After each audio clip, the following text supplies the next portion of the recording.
올림픽이나 어떤 대회에 은메달과 동메달을 딴 선수들을 대상으로 조사를 실시했는데 동메달을 딴 선수들 중에 많은 수가 그래 이 정도면 잘했다. 최상은 아니지만 그래도 최선을 한 거야 라고 생각하는 경향이 많았다고 합니다. 그런데 은메달을 딴 선수들은 후회하는 사람들이 많았대요. 내가 그때 이렇게 했더라면 아마도 금메달을 딸 수 있었을 텐데 그렇게 하지 못해서 은메달을 땄구나 이런 마음을 가졌다고 합니다. 자, 그렇다면 그 다음 대회에서 이 두 부류 중에서 어떤 사람이 금메달을 딸 확률이 높을까요? 은메달일까요? 동메달일까요? 은메달 딴 사람들이 더 많은 금메달을 딸 수 있었다고 합니다. 지나간 것에 대한 후회 여러 가지 종류가 있는데 우리는 이런 생각을 하죠. 긍정적인 마인드. 그래 이 정도면 최선을 다했잖아 라는 생각이 좋게 들릴 수도 있죠. 요즘에는 긍정적인 생각에 대해서 많은 강조를 하기 때문에. 그러나 모든 것이 그렇지는 않다는 거죠. 정말 최선을 다했다면 그리고 어떤 가능성이 있는데 그것을 내가 하지 못함을 느낄 때 아쉬움이 남죠. 그런 상태에서는 후회를 해야 한다는 것입니다. 때로는 이 정도면 되겠지라고 만족하면서도 때로는 이건 아닌데 좀 더 잘했었으면 하는 후회가 삶에 도움이 된다고 하죠. 그때그때마다 다를 수밖에 없죠. 이것은 스스로가 알아야 합니다. 긍정적인 생각이라는 것이 좋다라고 해서 모든 것을 긍정적으로 받아들이고 그래 내 딴엔 최선을 다했고 그건 그럴 수밖에 없었어 라고 생각하는 것이 행복할지 모르겠지만 더 나은 삶을 살기 위해서는 때로는 내 잘못이나 또는 실수나 아쉬움에 대해서 아프게 되돌아봐야 한다는 거죠. 인간이라는 존재는 여러 가지 습성을 가지고 있는데 그 중에 하나가 뭐냐면 잘하는 것은 계속 하려고 그래요. 그런데 못하는 것은 자꾸만 무시하고 싶습니다. 왜냐하면 실패에 대한 아픔이기 때문이죠. 학교에 다닐 때 시험을 봤을 때 맞은 것과 틀린 것 중에서 어떤 것이 더 눈에 들어오죠? 물론 틀린 것이 더 들어올 수도 있겠지만 맞은 것이 더 기억에 많이 남을 때도 있죠. 왜 그래요? 틀린 것은 쳐다보기도 싫은 거죠. 내가 틀렸기 때문에. 그러나 시험이라는 것은 무엇입니까? 내가 학습한 것, 내가 알고 있는 것, 내가 배운 것에 대해서 측정을 하고 틀린 것을 통해서 보완을 해서 더 큰 것을 얻는 것이 시험이죠. 그런데 시험이 당락을 결정하는 도구가 된 이후부터 어쩌면 우리는 틀리고 싶어 하지 않습니다. 많이 틀려야만 더 성장할 수 있는데 연습은 어떤 거죠? 연습은 실전처럼, 실전은 연습처럼 하라고 하죠. 이 의미가 무엇입니까? 연습에 최선을 다해서 실전처럼 했다면 나의 단점이 무엇인지, 나의 약점이 무엇인지 알 수 있죠. 그렇게 하라는 겁니다. 매사에 신중하게 최선을 다하라는 거죠. 그리고 그렇게 했다면 실전에서는 어떻게 해요? 부담감 없이 그동안 연습을 많이 했으니까 그냥 너무 긴장하지 말고 최선을 다하라는 이야기죠. 우리가 살아가면서 후회를 안 할 수는 없잖아요. 그렇지 않습니까? 어떻게 후회를 안 할 수 있겠어요? 그러나 중요한 것은 후회에도 여러 가지 종류가 있는데 후회하고 또 하고 후회하고 또 하고 후회하고 또 하고 이렇게 반복한다면 그 후회는 아무런 의미가 없죠. 그냥 아플 뿐입니다. 나아지지 않기 때문에. 그러나 정말 마음 아파하면서 내가 왜 그랬을까? 내가 왜 그런 말을 했고 그런 표정을 지었고 그런 행동을 하고 그런 선택을 했지? 라고 아파한다면 그 다음에 나아질 수 있다는 겁니다. 그래서 내 잘못에 대해서 자꾸만 덮으려고 하거나 무시하려고 하지 말고 그것이 과연 어떤 의미가 있는지 깊이 살펴봐야 한다는 거죠.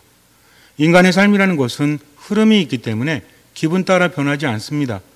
우리가 후회한다고 할지라도 정확히 정체를 알지 못하면 그냥 후회로 그치고 있는 거죠. 왜 그랬는지 알지 못합니다. 내가 성급하게 판단을 냈다. 내가 화를 냈다. 왜 그랬을까? 후회할 때 가장 중요한 것은 내가 왜 그렇게 했는지를 깊이 생각해 봐야 한다는 겁니다. 그러나 하기 싫으니까 대충 보고 있는 거죠. 그래, 바꾸자. 앞으로 바꾸면 되지. 라고 생각을 합니다. 왜 그랬는지에 대해서는 깊이 생각하지 않고 앞으로는 바꾸자 하는 거죠. 하지만 똑같은 상황이 되면 삶의 흐름대로 또 똑같은 실수를 합니다. 내일부터는 그러지 말아야지 그러는데 내일이 되면 또 어떻게 해요? 또 내일부터 그러지 말아야지. 그 다음 날이 되면 또 어때요? 또 내일부터 그러지 말아야지. 바뀌지 않습니다. 그냥 후회하면서 아파하고 싫어하는 것으로 그친다는 거죠.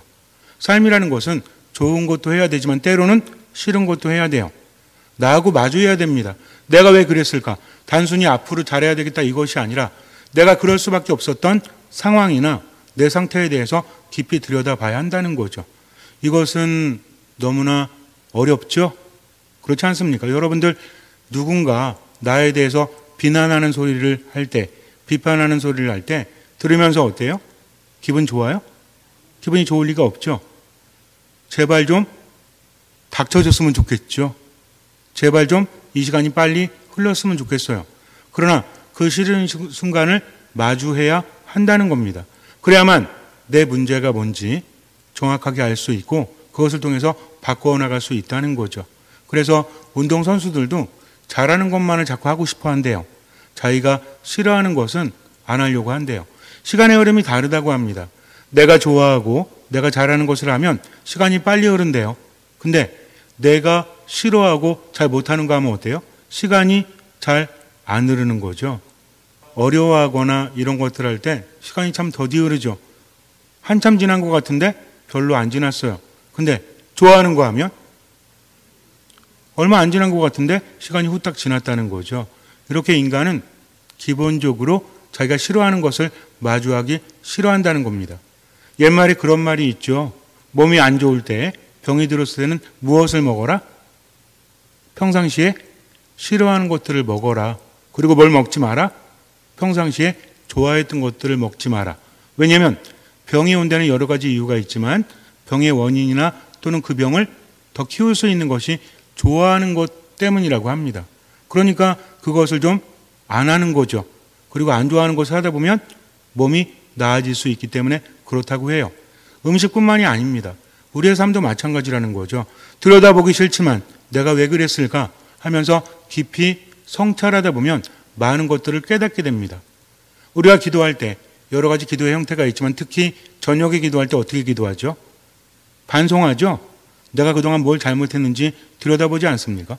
근데 어쩌면 그 순간에 말은 그렇게 하고 있지만 의식을 집중하지 않을 수도 있어요. 오늘 또 하루 어떻게 살았고 잠시 침묵 중에 반송하죠? 되새기죠? 근데 그 순간에 어쩌면 나도 모르게 그냥 빠르게 흘러갈 수도 있다는 겁니다. 다음 기도로 넘어가고 싶은 거죠. 그러니 어떻습니까? 원인 파악을 못하니까 똑같은 상황에서 똑같은 잘못을 할 수도 있다는 거죠. 매번 아픕니다. 내가 왜 그랬지? 후회라는 것은 나 혼자에 대한 후회일 수도 있지만 다른 사람과의 관계에 대한 후회도 있죠. 가장 사랑하는 사람, 좋아하는 사람에게 상처를 줄 때마다 기분이 어때요? 별로 안 좋죠. 내가 이 사람한테 이렇게 하고 싶지 않은데 자꾸만 그렇게 합니다. 싫은 소리하고 싫은 행동하고 싫은 표정을 줘요. 근데 그것이 습관이 되어서 그 사람 앞에서 정말 하지 말아야 되겠다 하면서도 행동이 어떻습니까? 더 가속되고 더 심화되죠. 그럴 때 기분이 안 좋으니까 내가 왜 이러지 하면서 스스로에 대한 화가 납니다. 그런데 이 화가 또 누구에게 터지죠? 상대방에게 또 터지죠? 그런 대상이 누구예요? 집에 있는 왼수가 될 수도 있고요. 정말 사랑하지만 내가 왜 그럴까라는 생각이 들 때도 있지 않습니까? 혼자 있을 때 정말 측은하고 정말 안쓰럽고 내가 왜 이렇게 못됐지? 라는 생각 때문에 괴로워하면서 다시는 그렇게 하지 말아야 되겠다라고 하는데 그 상황이 되면 즉시적으로 튀어나오지 않습니까? 왜 그럴까요? 그것은요, 스스로를 진정으로 돌아보지 않았기 때문입니다. 때로는 후회가 마음을 아프게 하지만 후회가 필요할 때가 있어요. 깊이 생각해 볼 때가 있습니다. 하지만 우리는 생각하면서 힘들어하지 않아도 돼요. 왜? 생각이 아니라 뭘 하기 때문에? 묵상을 하기 때문입니다. 생각은 혼자 하는 거라고 했죠. 묵상은 하느님과 함께 하는 거라고 했습니다. 아파하거나 힘들어할 필요가 없다는 거죠. 하느님 앞에 섰을 때 우리는 겸손해야 됩니다. 겸손은 무엇입니까? 스스로를 그대로 인정하는 거죠. 그리고 하느님께 맡기는 겁니다. 혼자 생각하면 자존감이 떨어지고 기분이 나쁘고 마음이 상하지만 하느님과 함께 하기 때문에 나를 나보다 더 잘하시고 사랑하시는 그분과 함께하기 때문에 나는 내 자신을 온전히 드러낼 수 있다는 거죠. 이렇게 기도해야 됩니다. 단순히 어떤 경문을 외우고 내가 바라는 것들을 말씀드리고 생각만으로 묵상하는 것이 아니라 하느님과 나의 관계 안에서 어떤 것이 내 마음을 아프게 하고 어떤 것이 하느님의 마음을 아프게 하는지, 어떤 것이 내 뜻이고 어떤 것이 하나님의 뜻인지 깊이 묵상을 하다 보면 어떻습니까? 묵상 안에서 성장을 한다는 거죠. 일반 사람들도 물론 신앙인들도 그렇지만 이미지 트레이닝이라는 것을 하죠. 이미지 트레이닝은 내가 직접 몸을 움직이거나 하지 않아도 머릿속으로 하는 겁니다. 근데 이것이 아예 모르면 할 수 없다는 거죠. 이미지 트레이닝을 정말 잘하는 사람은 팔이나 손이나 어떤 근육들 있죠. 그런 것들이 실제로 활성화된다라고 합니다. 가만히 있지만 그렇게 한다는 거죠. 예를 들어서 그런 거 있잖아요. 높은 곳을 무서워하는 사람들이 있죠. 고소공포증 혹시 있으세요? 가끔 높은 곳에서 막 떨어질 것 같은 느낌? 이런 거라면 높은 데 있지 않아도 막 가슴이 발랑발랑 될 때가 있죠. 이게 이미지 트레이닝이에요. 즉 내가 실제로 거기에 있지는 않지만 내 생각과 지난 경험을 통해서 그대로 삶 안에서 느낌으로 재현시킬 수 있다는 거죠. 마찬가지입니다. 그래서 내가 어떤 말을 하는지 어떤 행동을 하는지 깊이 묵상하면서 그것이 다른 사람들에게 어떤 상처를 주는지 깊이 묵상해 본다면 그 다음부터는 어때요? 그것에 대해서 내가 깊이 느끼기 때문에 아, 내가 이렇게 화를 내는구나, 내가 이렇게 절망하는구나, 내가 이렇게 포기하는구나 하면서 나의 무엇을 보는 거죠? 습성을 보는 겁니다. 그러면서 알면 그것으로 족한 거죠. 나머지는 하느님께 맡기면 되니까. 그래서 기도할 때는 일단은 내 안에서 뭐가 문제인지를 제대로 직시할 수 있도록 하느님께 청해야 됩니다. 그리고 그것을 알았다면 내 한계가 분명히 있죠. 그러나 우리는 주님의 도우심이 없으면 아무것도 할 수 없기 때문에 내 한계를 안 다음에 그분께 맡기는 거죠. 이렇게 묵상을 많이 하다 보면 어때요? 아, 나는 정말 못났구나, 나는 정말 아무것도 아니구나를 느끼죠. 근데 어쩌면 이것은 내 자신에 대한 자존감이 떨어지는 생각일 수 있지만, 그러나 우리는 누구와 함께하기 때문에? 하느님과 함께하기 때문에 다른 겁니다. 출발선은 같아도 결과는 달라진다는 거죠. 나는 못났구나, 나는 능력이 없구나, 아무리 해도 안 되는구나, 여기 멈추는 것이 아니라 그러나 주님의 도우심이 있다면 나는 바뀔 수 있어 하면서 주님께 청하는 거죠. 그래서 지나간 삶에 대한 후회를 많이 할수록 좋다 안 좋다? 좋을 수도 있고 안 좋을 수도 있다. 같은 후회를 반복하는 것은 좋지 않지만 내가 지난 삶에서 뭔가를 잘못했거나 후회하는 것이 있다면 하느님과 함께 돌아보는 거죠. 그래서 그때마다 어떻게 합니까? 또다시 내가 그러고 있음을 느낄 때가 있죠. 후회하고 반성을 하고 하느님과 함께 했음에도 불구하고 또다시 반복할 때가 있어요, 없어요? 있습니다. 그럴 때 어떻게 하는 거예요? 또 가슴을 치면서 후회하는 것이 아니라 무엇의 기회로? 기도의 기회로 삼는 거죠. 아, 내가 화내지 말아야 되겠다고 생각했고 하느님, 제가 화를 내니까 제 마음도 아프고 사랑하는 사람들의 마음도 아픕니다. 다시는 그렇게 하지 않을 수 있도록 도와주십시오 하고 기도했죠. 근데 어느 순간에 화를 내고 있는 나를 발견할 때가 있죠. 이때 어떻게 합니까? 또 마음이 무너질 수 있지만 누가 함께 하십니까? 하느님께서 함께 하시니까 하면서 멈추고 뭐 하는 거예요? 기도하는 거죠. 성호를 그으면서. 그때부터 변화는 시작된다는 겁니다. 하느님께서는 완벽하게 살기를 바라지 않으십니다. 우리의 부족함을 알기 때문에. 기본적으로 우리는 부족한 존재죠. 두 번째는 무엇입니까? 내 주변의 상황이 호락호락하지 않다는 거죠. 그래서 겸손이라는 것은 무엇이다? 내 자신의 나약함과 또 내가 할 수 없음을 인정하는 거다. 그러나 신앙적인 겸손은 한 걸음 더 나아가는 거죠. 내 스스로의 부족함과 나약함을 인정하면서도 하느님께서 함께 하심을 믿는 겁니다. 그래서 성모님처럼 이렇게 기도하는 거죠. 자신이 있기 때문이 아니라 하느님을 바라보고 저는 최선을 다하겠습니다. 이 기도가 무엇입니까? 저는 주님의 종입니다. 말씀하신 대로 이루어지기를 바랍니다. 저는 아무것도 아니지만 당신의 종입니다. 당신을 따르겠어요. 그러니 당신의 말씀대로 이루어지기를 바라면서 최선을 다하겠습니다 하면서 어떤 자세로? 겸손의 자세로 지금을 살아가는 거죠. 그래서 겸손한 후에는 우리를 성장시키지만 교만한 후에는 우리를 성장시키지 않아요. 교만한 후에는 무엇이죠? 그냥 아파하는 걸로 끝나는 거죠. 그러면서도 어때요? 후회함으로 인해서 해소하는 겁니다. 내가 잘못했을 때 아무것도 안 하면 마음에 찔리니까 후회하는 거죠. 술을 먹기도 하고 울기도 하고 가슴을 치기도 합니다. 근데 그거로 끝나요. 그리고 어떻게 돼요? 반복됩니다. 이건 아무런 의미가 없다는 거죠. 그러나 진정으로 마음이 아프다면 누구와 함께? 하느님과 함께 하나님의 도우심을 청하면서 뭐 할 줄 아는 사람?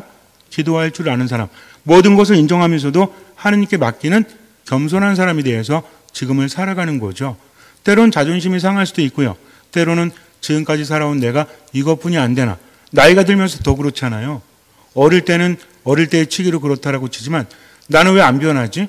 하면서 자꾸만 마음이 슬퍼지지 않습니까?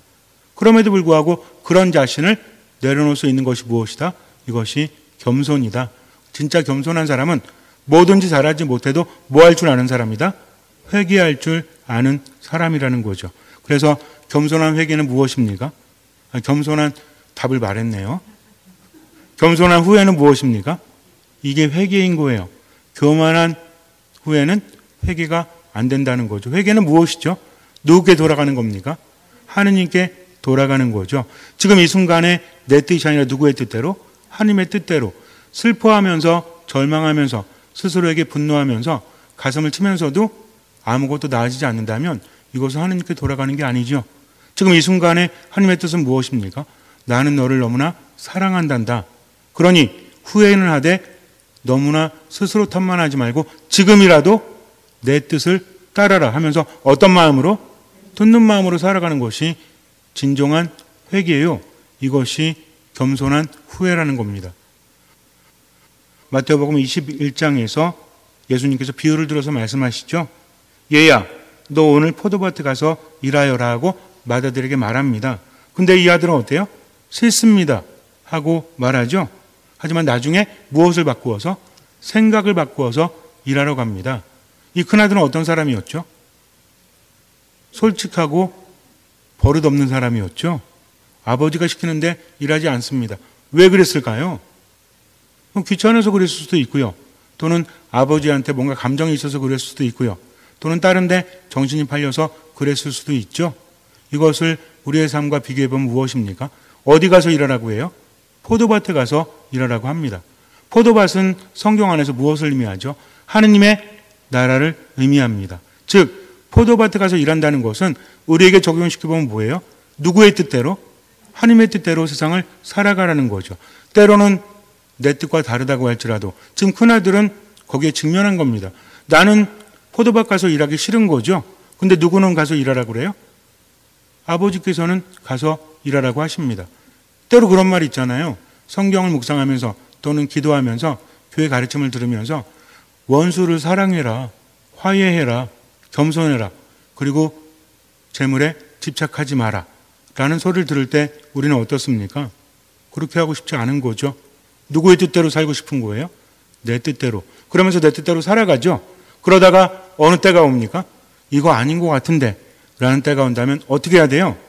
즉각 멈추고 포도밭으로 가야 한다는 겁니다. 즉 더 이상 내 뜻대로 살지 않고 하나님의 뜻대로 살다 보면 그런 기회를 주시죠. 체험을 주십니다. 이거 아닌 것 같아요. 점점 내 마음이 힘들어지는 것 같아요.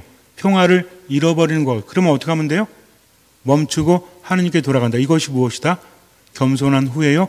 회개라는 거죠. 그래서 할 수 있는 만큼 최선을 다해서 돌아가기 위해서 하느님의 뜻대로 살아가다가 나머지는 하느님께 맡기는 거죠. 그럴 때 하느님께서는 나머지 부분을 채워주십니다. 근데 어떤 사람, 즉 작은 아들과 같은 사람, 작은 아들은 어떻게 대답했죠? 가겠습니다 아버지하고 대답하였지만 가지 않았죠. 어쩌면요, 하느님의 말씀을 듣고 늘 옳습니다, 그래요, 맞아요, 이렇게 하면서도 정작 하느님의 뜻대로 살아가지 않는 사람, 성당에 나오면서도 미사는 꼬박꼬박 나오고 기도하고 말씀을 묵상한다고 하면서도 가장 중요할 때 누구의 뜻대로? 자기 뜻대로. 미우면 미운 대로, 싫으면 싫은 대로, 절망 속에 빠질 때는 절망 속에 빠지는 대로. 자기 안에 갇혀가지고 누구도 없는 거예요? 하느님도 없는 거죠. 이거 굉장히 중요한 겁니다. 자기 기분이나 자기 상황에 깊이 빠져가지고 하느님의 말씀을 듣고 살아가려고 하지 않는 거죠. 뭘 부리는 거죠? 고집을 부립니다. 겉으로는 그렇게 하겠다고 하면서 결국 삶은 하나님의 뜻대로 살아가지 않는 거죠. 그러면서 어떻게 생각해요? 나는 열심히 성당에 나오니까, 열심히 봉사하니까, 열심히 기도하니까 괜찮겠지? 라고 생각을 합니다. 참된 신앙은 없는 거죠. 이거를 우리가 깊이 묵상해 봐야 돼요. 나는 별 문제가 없어. 성당에도 잘 나와. 그러나 가장 중요한 것은 내 양심을 통해서 하신 하나님의 말씀에 귀를 기울이지 않는다면 점점 하나님으로부터 멀어지고 이 사람은 교만한 사람이죠. 그래서 하나님 나라에 들어갈 수 없다는 겁니다. 세례자 요한이 예수님의 길을 준비하면서 메시아께서 오신다고 사람들에게 외치면서 회개를 촉구하죠. 그랬더니 어떤 사람들이 와서 회개합니까? 세리와 창녀들. 이 사람들은 스스로도 자기 죄를 알았던 사람이죠. 그래서 진정으로 회개하면서 와서 세례를 받고 요한의 말을 듣습니다. 그러나 사두가이들, 바리사이파 사람들, 율법학자들은 요한의 말을 듣고도 따르지 않습니다. 쥐가 뭔데 그래 하면서 요한을 무시하죠. 왜? 자기 뜻이 더 중요했기 때문입니다. 즉 세례자 요한을 알아보지 못한 거죠. 그런데 더욱더 큰 문제는 누구도 알아보지 못하죠. 예수님도 알아보지 못합니다. 심지어 예수님께 뭐라고 하죠? 저자는 마귀가 들렸다. 베엘제불의 힘을 빌려서 기적을 행한다라고 하면서 말도 안 되는 짓거리 합니다. 하느님을 알아보지 못한 거죠. 왜 그래요? 후회를 하지 않기 때문에 스스로 잘났다라고 생각을 하고 알면서도 하나님의 뜻대로 살아갈 수 없다라고 판단했기 때문에 그리고 그렇게 살았기 때문입니다. 즉 뭐를 하지 않아서 회개를 하지 않았다는 거죠. 잠시 눈을 감으세요. 신앙도 그렇고 우리들의 삶도 마찬가지입니다. 겸손해야만 바뀔 수 있다는 거죠. 삶의 흐름이란 강력합니다. 마음 먹는다고 되는 것이 아니라는 거죠. 후회한다는 것은 참 아픈 일이죠. 실패와 마주해야 되기 때문입니다. 그러나 진정 겸손한 사람은 자신의 허물도 직시할 수 있어야 돼요. 내가 이런 잘못이 있구나. 내가 이렇게 할 수밖에 없었구나 하면서 스스로를 바라봐야 합니다. 때로는 처참할 때도 있죠. 그러나 걱정하지 마십시오. 하느님께서 함께 하시니까 단순히 생각만으로 후회하지 말고 묵상하면서 하느님과 함께 나를 마주 보십시오. 그리고 깨달으십시오. 또한 하느님의 뜻이 무엇인지 듣는 마음으로 지금을 살아가며 최선을 다하십시오. 나머지 주님께 맡기십시오. 그렇게 진정한 회개, 겸손한 후회를 하면서 지금을 살아가고 앞으로 하나님의 뜻을 따르면서 도우심을 청하면서 그렇게 온전히 맡기십시오. 주님께서는 그 믿음을 보시고 우리 삶에 놀라운 기적을 일으켜 주실 것입니다. 아멘.